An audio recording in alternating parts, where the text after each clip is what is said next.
Kita dapat data ada 1.364 prajurit TNI di jabatan sipil. Anjrit. Itu apa aja tuh? 111 diantaranya itu ilegal. Kenapa ilegal? Mereka kan bawa senjata. Ngejagain warga kan? Iya. Enggak dong. Hah? Kan ini Jadi perusahaan. yang dijagain siapa? Perusahaannya. Yang dijagain siapa? Investor. Wak wow.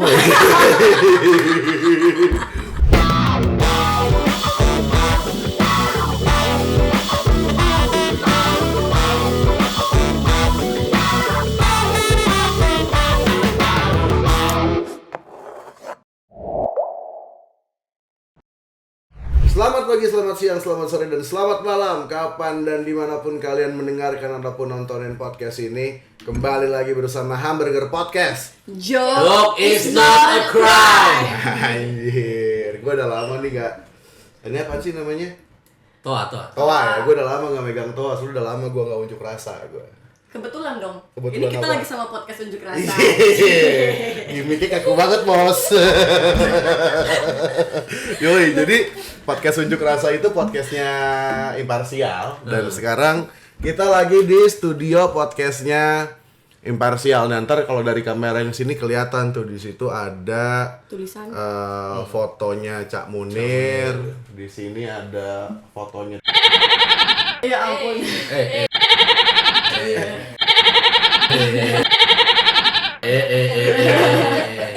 Di sini ada Gus Gus Dur. Dur. Ya. Inainya nggak ada, Gus Dur nggak ada. Contekan gue jatuh. Jadi kira-kira gitu. Hari ini kebetulan ini memang episode spesial. Kenapa ini episode spesial? Kenapa? Gara-gara hari ini tuh lagi hari ulang tahun ke-78 TNI. Seumuran, Jadi, hah? seumuran sama nenek. Udah tua ya? Udah tua ya. Tapi masih ini ya, meskipun udah tua dia masih sangat bersemangat dan masih sangat bertenaga untuk meeting-meetingin orang. Keren banget. Waduh. Bukan semangat melindungi rakyat. Oh iya. Jadi memang apa maksud gua? Podcast ini hari ini tuh episodenya spesial, Pak Ustaz. Yes. Ya. Kenapa hari ini episode spesial? Karena kita ingin menjadikan episode ini episode untuk mengapresiasi kerja-kerja TNI kita yang sangat baik. TNI kita yang selalu melindungi rakyat. TNI kita yang selalu menjunjung tinggi hak asasi manusia. TNI kita yang selalu menjunjung tinggi azas keadilan. Amin. Itu keren banget ya Amin. TNI kita. Setuju kan lo? Enggak. Kenapa? Enggak. Kenapa? Ya karena masih banyak banget PR-nya yang mesti mereka perbaikin. Betul. Gitu ya. Harus sering-sering berkaca. Banyak banget salahnya. Kemarin aja misalnya dalam kasus Rempang. Karena lo berani ngomong gini kan karena lo belum memperkenalkan diri. Coba lo kenalin diri dulu. Gue Husein Dari Imparsial. Lanjut. Gue peneliti di Imparsial. Lanjut. Ya, jadi soal TNI, kita balik lagi soal TNI. Memang kita lihat banyak sekali catatan ya, mulai dari kekerasan, mulai dari hingga misalnya mereka enggan berkomitmen terhadap reformasi dan demokrasi. Kenapa kita bisa bilang begitu? Misalnya belum lama aja kita dapat ada kasus ya, misalnya di Timika ada orang dimutilasi oleh beberapa orang anggota TNI gitu, motifnya nggak jelas, diadili sih oleh tentara sendiri, karena tentara kan diadili di peradilan militer ya. Itu Diadili. lebih ini ya, lebih peradilan militer itu Peradilan pastinya keluarga. Peradilan keluarga. bukannya lebih kejam. Oh, enggak, peradilan keluarga. Wah, Iya. maksudnya gimana tuh? Iya, yang nuntut komandannya, yang jadi pengacara temennya, yang jadi hakimnya atasannya. Lu mau gimana? Gitu. Jadi seringkali memang lebih tegas dong. Kan TNI kita kenal sebagai orang yang sangat enggak tegas. juga. Karena dalam kasus Timika misalnya, ketika dia banding dipangkas tuh hukumannya. Rambut kali. Iya, rambut. Makanya kayak dia cepak, hukumannya juga cepak gitu. Iya. ABCD ya, abri bukan cepak doang. ABCD.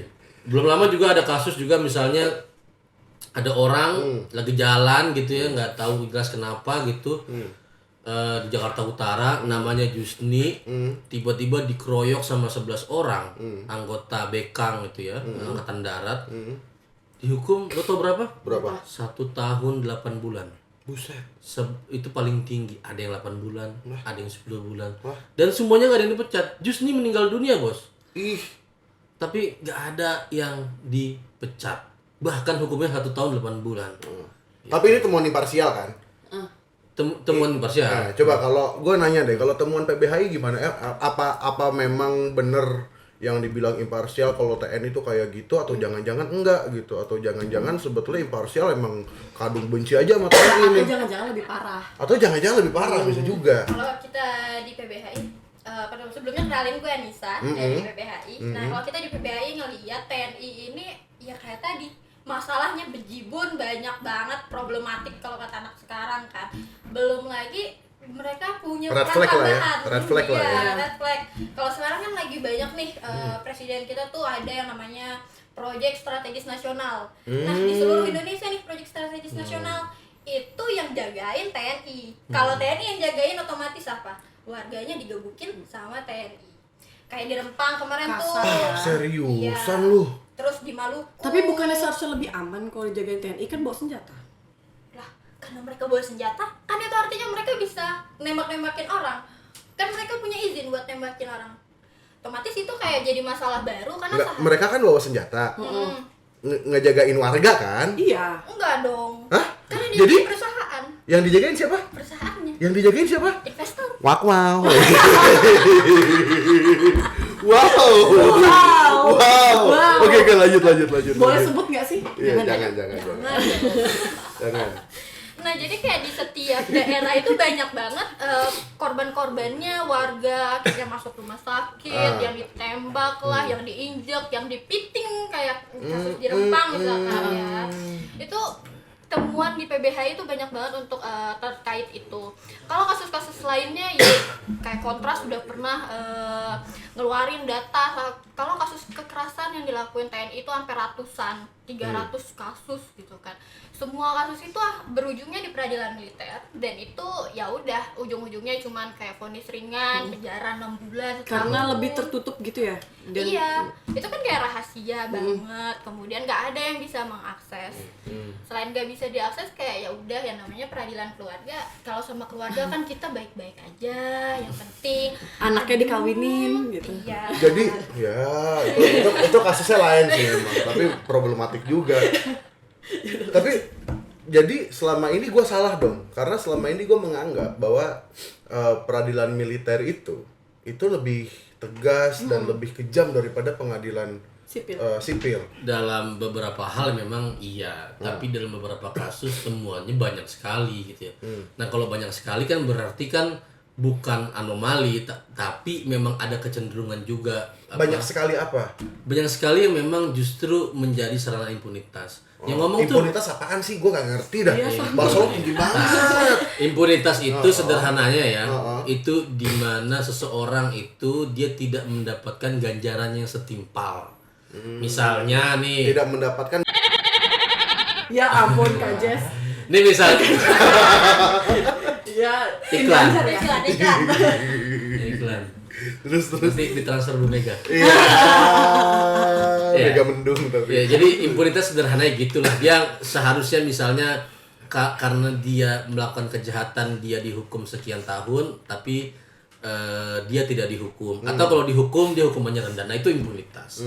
Yang ngomong tuh bukan Husein, Tapi Pak Jokowi. Jadi Pak Jokowi itu dalam dokumen nawacitanya dia tulis sendiri. dokumen nawacita nih. Dokumen nawacita dia apa yang bilang bahwa dia akan melakukan perubahan dalam konteks ini revisi Undang-Undang Peradilan Militer karena peradilan militer menjadi sarang impunitas dan pelanggaran HAM di masa lalu. Oke, itu dia ngomong di. Yang ngomong Jokowi. Nawacita. Jadi kalau ada tentara yang marah, marah sama Jokowi, jangan marah sama kita. Jangan marah sama Husein. Jangan bocorin ban mobil Husein. Jangan bocorin mobilnya Husein lagi. Enggak, Pak, saya enggak cerita kok. Enggak, itu kenapa aku?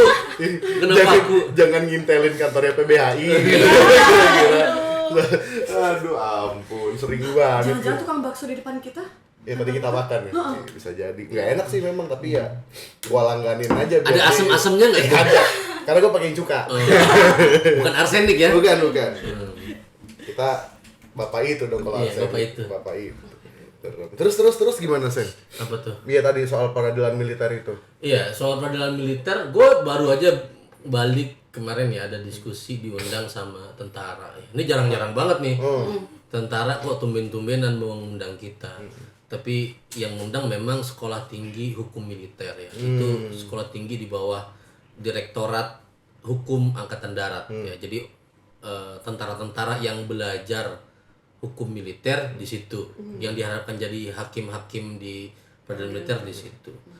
Dan dalam diskusi itu memang gue menemukan bahwa ada kengototan yang luar biasa ya, Untuk untuk supaya peradilan militer itu tidak direvisi, tidak diubah.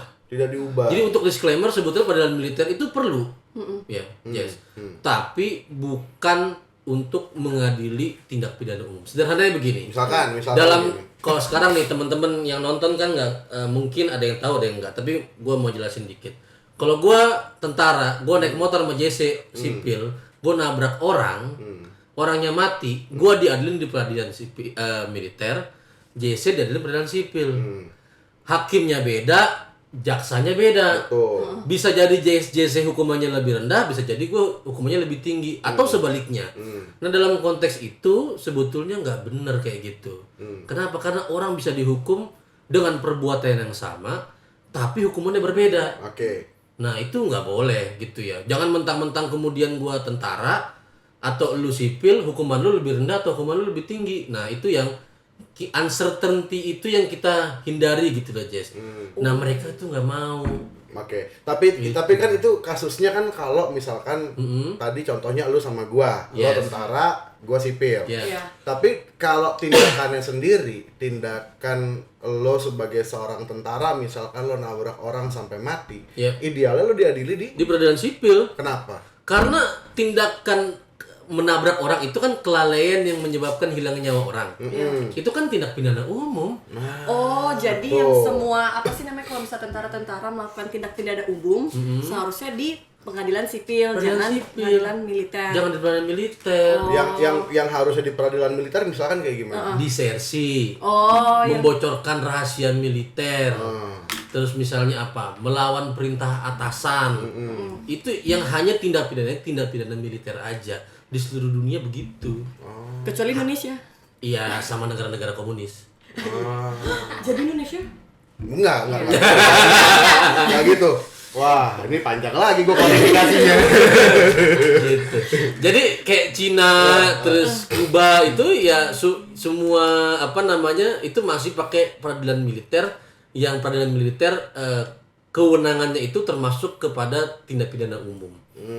Gitu. Di mana-mana di seluruh dunia negara-negara demokrasi yang maju, tindak pidana umum itu diadilinya di peradilan sipil. Walaupun dia seorang militer. Kan ketika gua tadi sebagai militer gua nabrak orang kan bukan dalam militernya yang nabrak orang, tapi Husennya. Personalnya. personnya gua yang nabrak orang Iya. gitu. Dan lo juga tidak sedang dalam Bertugas. kapasitas lo sebagai Betul. anggota Kecuali gua dalam tugas ya lagi perang tiba-tiba gua Tanknya gua nyetir tank gua nabrak sapinya orang apa nabrak yang punya sapi gitu ya.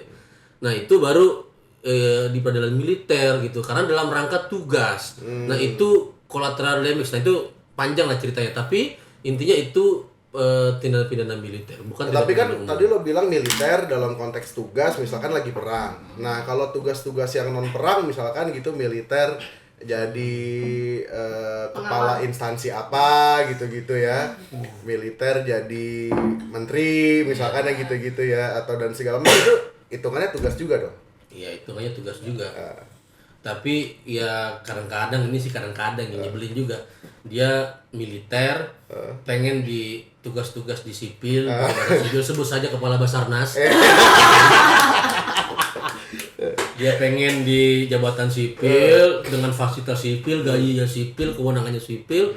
Begitu korupsi maunya diadilin sama temen-temennya. Nah, kok enak gitu loh sama geng lu sendiri kan gitu kan nggak bener yang gitu-gitu gitu. Jadi militer itu ingin serba sipil kecuali peradilan gitu lah kira-kira ya. Militer ingin semua fasilitas sipil kecuali peradilannya. Ya, Nah, gitu ya. Nah itu yang menurut gua nggak beres gitu ya. Nah dalam konteks itu orang pada nggak sadar juga loh sebetulnya. Itu yang jadi problem kenapa kita tolak juga Jess. Penempatan militer di jabatan sipil. Ntar dulu, sebelum lu lanjutin, menurut lu bermasalah nggak? Militer, tentara, terus dikasih jabatan sipil. Jabatan sipil itu kayak yang tadi kepala Basarnas atau misalkan apalagi Sen? Oh, yang gitu-gitu. Kalau BNPB, Kepala BNPB gitu-gitu. Menurut gue nih ya, Mm-mm. bermasalah. Permasalahannya kenapa? Soalnya TNI kan harusnya netral. Tapi kalau misalnya dia udah jadi sipil, pasti dia akan memihak seseorang gitu nggak sih? Entah memihak capres. Ups, nggak tahu ya. Cuman ya harusnya dia netral nggak sih? Jadi ya udah militer ya militer aja, jangan ke sipil-sipil gitu. Nah, coba Kayak gitu. gimana kalau menurut Kanisa? Kan kalau militer tuh sekarang, bukan sekarang ya, kan kita sebelum reformasi militer tuh ada di ruang sipil, ada di Betul. mana-mana. Terus kita reformasi lah katanya, reformasi. Tapi udah 25 tahun reformasi, kita di PBHI udah mantau juga, kita udah ngeliat kayak ternyata ada banyak TNI itu masih ada di jabatan sipil, kayak ada sekitar 27. Terus kemudian kita nemuin juga ada sekitar 86 MOU sama lembaga-lembaga sipil. Itu TNI benar-benar semuanya, kayak dia jadi guru, dia jadi tukang buka jalan, terus dia juga jadi petani, nanam sorghum lah, nanam padi lah, semuanya pokoknya dilakuin sama TNI, sampai jadi tukang distributor alat ini, terus juga jadi satpam MA, jadi satpam ini, satpam itu kan banyak ya. Sebenarnya jabatan-jabatan itu akhirnya kita menjadi mikir kayak, loh kemarin kita susah-susah mau reformasi supaya ABRI ditarik nih dari ruang-ruang sipil, supaya udah nggak ada lagi TNI di sipil. Lah tapi sekarang bukan lagi dui fungsi ABRI, tapi malah multifungsi, karena benar-benar di mana-mana ada TNI. Yoi. Terus kita kan masyarakat akhirnya kayak melihat, oh iya kan TNI baik karena mereka jadi guru di daerah perbatasan. Tapi itu jadi masalah lagi, kayak loh kenapa bukan dikirim orang yang memang kapasitasnya adalah guru? Kenapa Kemendikbud malah lebih milih bikin MOU bersama TNI supaya TNI yang ngajar di sana? Sedangkan Itu TNI kalau ngajar, kan TNI kan taunya nembak sama mukul. Jadi kalau ngajarin anak-anak nembak sama mukul juga apa gimana sih? nah itu jadi pertanyaan Sama juga ini kan. siap gitu. Siap, Pas izin. siap, izin. Itu kan kayak di universitas TNI diajarkan bikin MOU untuk melatih kedisiplinan. Lah kalau disiplin itu diartiin baris berbaris, komando. Lah terus untuk apa itu? Kita sebagai negara demokrasi, kita ada pembagian antara ruang sipil dan juga ruang militer gitu kan. Terus TNI ya balik lagi, ketika mereka ada di ruang-ruang sipil, mereka melakukan kejahatan di sana, mereka nggak mau tetap ambil tanggung jawabnya ketika mereka melakukan kesalahan di sana lewat peradilan sipil kan. Itu jadi masalahnya. Nah, nih gua sama Arlen di sini orang yang sama sekali nggak ngerti nih. Gua kan sama Arlen anak baik-baik nih. Dalam konteks ginian kan gua nggak paham banget nih. Baik-baik banget kita mah nggak punya ini. Emang kenapa sih militer itu harus ditarik dari ruang-ruang sipil? Yap. Kenapa sih reformasi 25 tahun lalu salah satu call-nya harus mencabut dui fungsi ABRI?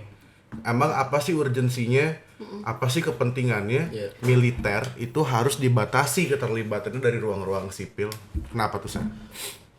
alasan yang paling mudah untuk orang Indonesia sebenarnya sederhana. Gimana?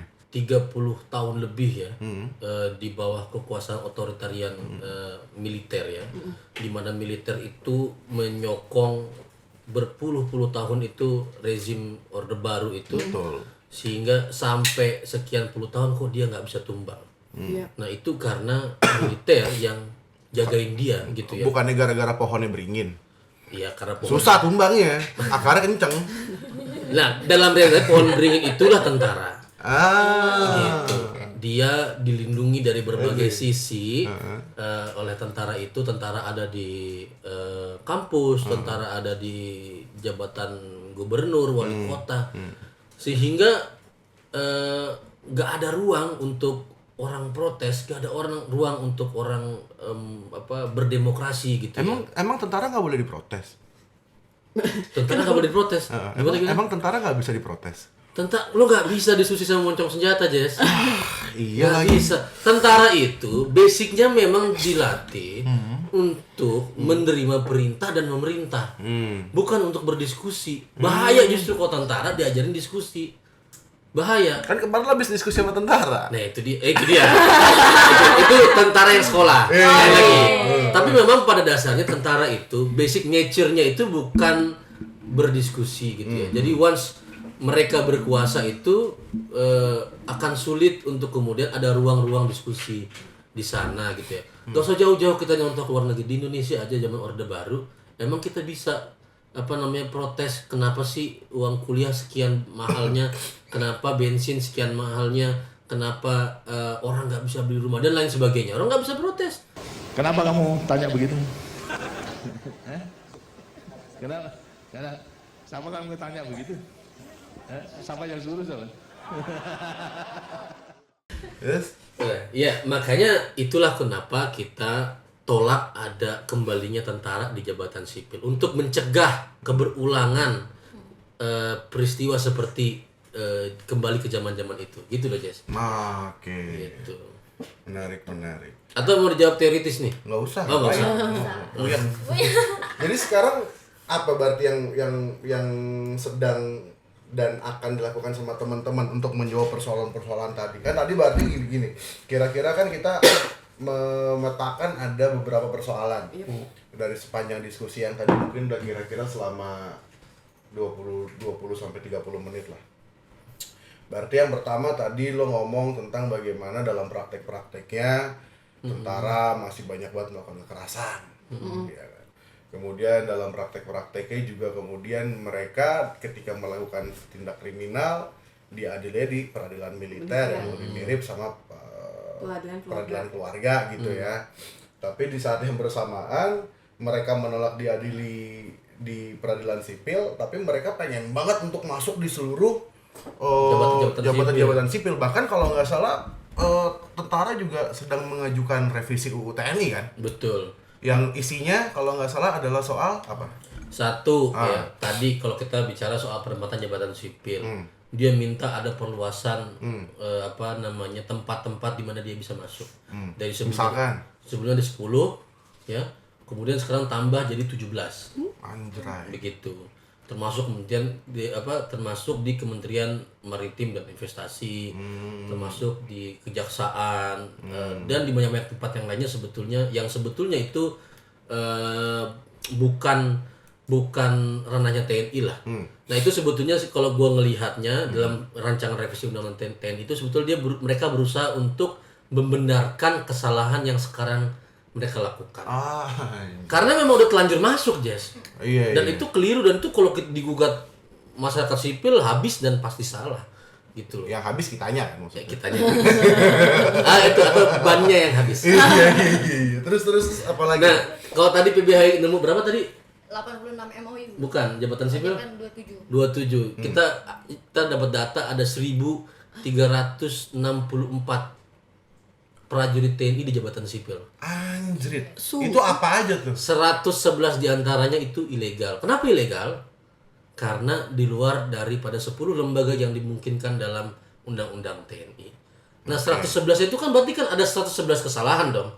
Nah itu yang mereka merasa nggak salah. Ya, dan oleh karena itu mereka pengen benerin kesalahannya itu dengan membenarkannya dengan melakukan revisi. Jadi yang diubah hukumnya. Diubah hukumnya. Kalau hukumnya nggak ngebolehin, hukumnya gue belokin. Iya. Jadi kira-kira gini, Lin, hukumnya lo nggak boleh nyolong, kan gitu kira-kira. Tapi lo udah kadung nyolong 15.000. Jadi lo ubah hukumnya tidak boleh nyolong di bawah 20.000. Gitu. Kira-kira gitu. Ada banyak hal lainnya juga, Jess. Misalnya juga kayak ada pasal kudeta. Anjay, gimana itu? Kenapa gue sebut pasal kudeta? Karena ini orang-orang di tahun 2000 nyebutnya ini pasal kudeta. Dalam undang-undang TNI itu ada pasal yang mengharuskan kalau TNI dimobilisasi, TNI digerakkan gitu ya, bergerak dari poin A ke poin B itu atas otorisasi dari presiden. Ini di UU TNI yang sudah ada. Yang udah ada. Dalam pasal dalam rancangan undang-undang yang baru yang diajukan untuk direvisi ini dihapus. Jadi kalau mau TNI bergerak dari poin A ke poin B itu nggak perlu izin presiden lagi. Gitu. Dan lagi-lagi ini juga mau belokin hukum juga karena selama ini juga ada begitu. Semakin semena-mena dong. Semena-mena. Nah, tapi kenapa itu dimaknai sebagai pasal kudeta? Karena di mana-mana dalam negara demokrasi ya, tentara itu adalah alat kekuasaan negara yang bergeraknya hanya karena perintah daripada otoritas sipil. Kalau dia bisa bergerak sendiri, kalau dia bergerak ke istana negara, kayak zaman Gus Dur waktu itu mau bubarin DPR terus tentara datang ke depan istana bukan atas permintaan presiden, bagaimana? Nah, itulah disebut sebagai pasal kudeta. Dia memungkinkan adanya pergerakan tanpa ada otorisasi dari presiden. Tapi gue mengingatkan juga, Jas, bahwa itu juga sebenarnya selama ini udah terjadi. Oh iya, emang iya. Siapa yang perintahin? Nah, itu nggak tahu, mesti dijawab. Gue nggak berani ngomong. Oke. Selama ini lo tahu nggak, Papua itu kan bukan daerah operasi militer Betul, kan? bukan dom. Bukan. Bukan dong. Kalau Aceh dulu dom. Iya. Papua udah dicabut domnya tahun 98. Tapi kok sampai sekarang ada pengiriman pasukan? Siapa yang kirim pasukan? Padahal ya, Memang presiden nggak mengakui kalau dia ngirim pasukan. bukan hanya nggak mengakui, pengiriman pasukan ke Papua itu semuanya hari ini tidak berdasarkan keputusan dan kebijakan politik negara. Jadi, Maknanya itu adalah tidak ada persetujuan bersama antara presiden dengan DPR. Jadi kalau lu di Indonesia nih mau kirim pasukan ke satu wilayah, itu ada setara tangan tuh persetujuan bersama antara presiden dengan DPR. Gue udah bolak-balik nanya barang ini di DPR, ada apa enggak? Nggak ada. nggak ada. Jadi siapa yang ngirim? Nah, nggak tahu. Nggak tahu, Pak, ampun. Nggak tahu, sumpah nggak tahu. Tapi kalau misalkan ternyata presiden nggak ngakuin kalau itu dia yang ngirim, tandanya kepentingan siapa yang ada di balik pengiriman? Enggak, gue nggak tahu. Enggak, tapi presiden Ampun, mau Lord, tanggung ampun, jawab nggak? Lord. Oh, ampun. Itu Lord Tuhan, Iya, Tuhan. Kan nggak ada barangnya nih, ya kan? Nggak ada belitnya, nggak ada. Iya. Ya. Nah, tapi presiden nggak tahu emangnya. Nggak ngerti ya. Masa kita bilang Presiden Jokowi nggak ngerti? Belum dia ngerti lah. Belum dia tahu lo mulai Pasti ngerti lah Presiden Jokowi. Itu yang pertanyaan yang sangat bahaya yang tidak ingin saya jawab. Tapi Nisa tahu nggak kira-kira siapa yang Gak tahu sih kalau itu. Kan kayak pas waktu kemarin kepala Basarnas ditangkap aja TNI ngegeruduk KPK. Nah, itu dia maksud gua. Hal-hal kayak gitu kayak siapa yang ngirim? Siapa yang ngirim? Kades nggak sih? Kan nyambung kan? Maksud gua. Tar dulu saya. Kalau kayak kemarin nih penggerudukan gedung KPK Iya. waktu kepala Basarnas ditangkap. Iya. Itu kan berarti ada pergerakan pasukan dari poin A ke poin B. Itu kan nggak mungkin presiden yang Kalau nyuruh. itu kan bukan pasukan. Itu pasukan tuh maknanya adalah misalnya satu batalion pergi dari markasnya kemana untuk tujuan berperang. Gitu. Gue paham itu maksudnya biar ini aja. Iya, kalau ke KPK itu sebetulnya kita harus maknai sebagai kakak ketemu sama adik. Dengan KPK kan polisi kan, yang ketemu sama kakaknya gitu loh. Tadi lo bilang ada pertanyaan apa soal polisi sama tentara? Kenapa sih TNI sama Polri itu berantem terus? Itu pertanyaannya. Gak tahu. Tapi emang sih wajar sih ya Kak beradik. Iya. Saya kan gimana gitu Lo kan. sama adik Gini, juga gini. sering Iya. berantem ya? Ya, kalau gue dari sudut pandang orang awam gitu ya, anggaplah gue awam gitu melihatnya sebetulnya karena sekarang dulu TNI yang mana dulu ABRI namanya, polisi kan dulu ada dalam ABRI satu keluarga mereka. Betul. Dan mereka menikmati privilege yang sangat luar biasa, bisa jadi anggota DPRD, kepala desa, bupati, bisa jadi komisaris, jadi direktur dan lain sebagainya. Mereka bisa jadi semua itu. Begitu reformasi dilucuti privilege-nya itu. Kemewahannya itu dibredelin dari tubuh TNI. Dan adiknya nih dipisahin dengan TAP MPR nomor 6 dan 7 itu dipisahin jadi institusi yang berbeda. Nah, kebetulan adiknya ini dapat mainan yang bagus gitulah. Dapat misalnya anggaran yang besar gitu ya, sedangkan TNI anggarannya terbatas 130 sekian triliun dibagi Berapa matra? Dibagi 5. Angkatan Laut, Angkatan Udara, Angkatan Darat, Mabes TNI, Kemhan. Anggaran pertahanan kan begitu dibagi 5. Sedangkan polisi ya 111 triliun itu dibuat dia doang. Gitu. Jadi ya jelas tentu saja itu ada kecemburuan. kecemburuan. Terlebih memang polisi punya peluang untuk cari duit dengan cara yang salah lebih banyak daripada TNI yang mana dulu mereka bareng-bareng nyari duitnya, yang haramnya nih bareng dulu. Emang sekarang TNI nggak nyari duit secara haram? Nggak tahu. Kirain mau Bro, ada. gue nyesel podcast di sini. Kenapa tuh? Nanya dia nggak tahu mulu jawabannya. Siapa yang kirim tentara nggak tahu.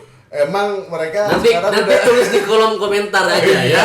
Kolom komentar aja. Gua itu nanti kempes lagi ikut cari tambal bannya, Des. Iya Gitu. loh. Nah, jadi sekarang berarti kalau katakanlah kita masyarakat sipil ya, kita masyarakat sipil ngelihat kondisi-kondisi kayak gini, berarti standing position kita sebetulnya adalah idealnya kita mendorong adanya revisi undang-undang peradilan militer, tapi kita menolak adanya revisi Undang-undang TNI. TNI. Nah, ini yang kemarin lo ini ya. Ya ini kertas kebijakan. Sebetulnya dari 2 poin tadi sebenarnya masih banyak lagi.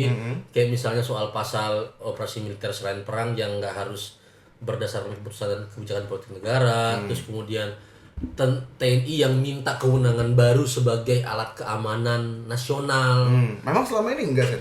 Tentara kan alat pertahanan. Oh iya. Pertahanan itu maknanya adalah menghadapi ancaman perang dari luar. Dari luar. Keamanan itu artinya dia seperti polisi, musuhnya itu adalah warga negara sendiri gitu ya. Ada kejahatan, kemudian narkotika dan lain sebagainya. Nah, jadi bahaya adalah kalau kita menempatkan tentara sebagai alat keamanan, maka rakyatlah yang akan jadi musuhnya. Nah, bukannya udah. Bukannya udah. Menjadi Papua. Hah? Di Rempang juga. Iya, di Rempang. Piting. Nah, jadi yang lucu kemarin gitu. Mentang-mentang dia suka judo, jadi sukanya meeting-meetingan. Dia kan suka judo tuh. Peluk katanya. Nah, terus dia bilang, satu prajurit meeting satu warga. Kalau warganya ada 1.000, kita kirim 1.000 prajurit. Dia bilang begitu, meeting. Itu problematik banget, Jess. Di Amerika tuh udah dipecat itu. Ntar dulu. Piting Terus kan dia bilang, piting itu apa kemarin dia bilang? Peluk. Meluk. Karena gara-gara kata dia ini problemnya problem bahasa doang. Kalau dia mau menggunakan dali itu, orang Batak, mak gue orang Batak. Orang Batak itu mengartikan meeting itu artinya berak. Jadi kalau orang Batak yang denger Diberakin. jadi 1.000 tentara ngeberakin 1.000 warga. Gitu ceritanya. Tapi mentang-mentang dia suka judo memang. Kelihatannya ya. Apa jokesnya aja soal ini tadi? Enggak dong, gak usah ditanya begitu. Kenapa tadi kan mau bilang ada jokes ini? Iya, gue tadi pengen ngejokes. Gue ngeliat lukisan ini kan gue membayangkan tanah gitu ya, atau lingkungan masyarakat adat yang begitu asri. Coba lo lihat tuh. Iya, ada Rumputnya jamurnya. hijau. Enggak, kalau jamur sih itu bohong-bohongan biasanya. Oh iya. Jamur biasanya numbuhnya di tai. Jamur tuh bisa tumbuhnya di Bali. Iya. Nah, lo lihat deh. Coba lihat sen. Rumputnya hijau. Iya. Sungainya biru. Iya. Gunungnya abu-abu. Iya. Ya kan? Iya. Nah, biasanya kan kalau kayak gini kan ini tentara demen masuk ke sini-sini. Tentara Vanuatu. Tentara Vanuatu demen nih masuknya ke sini-sini. Demen banget. Demen masyarakat habis itu Apalagi kalau ada beli. emasnya ya. Apalagi kalau ada emasnya. Nah, Gitu. apalagi kalau misalkan ada di belakangnya ada suruhan inian gitu ya, perusahaan. Tuhan. Gitu. Usir tuh masyarakatnya biar tanahnya bisa kita. Bener. Gitu. Ya, tapi gitulah kira-kira pembicaraan kita hari ini teman-teman. Soal soal seluk-beluk TNI yang usianya sudah 78 tahun tapi masih punya tenaga yang begitu kuat untuk meeting-meetingin rakyatnya. Dan mudah-mudahan coba deh lo kasih satu Mudah-mudahan ya TNI menjadi menjadi profesional gitu.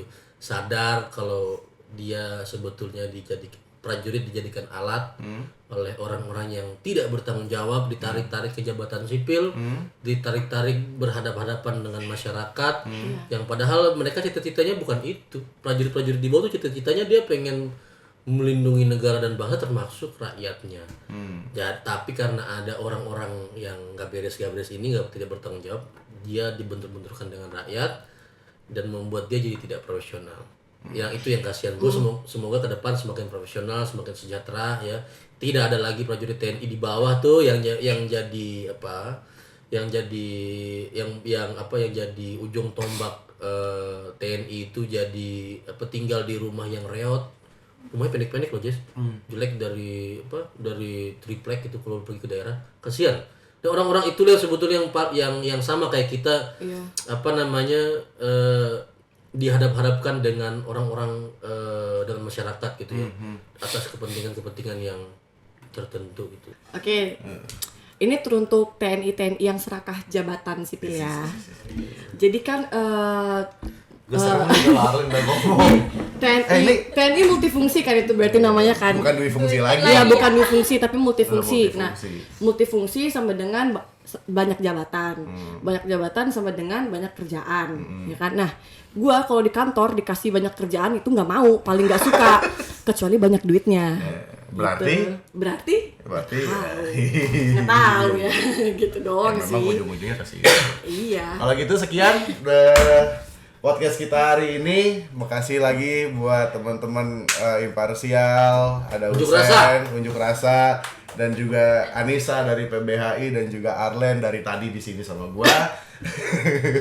Kita ketemu lagi di episode selanjutnya. Bye.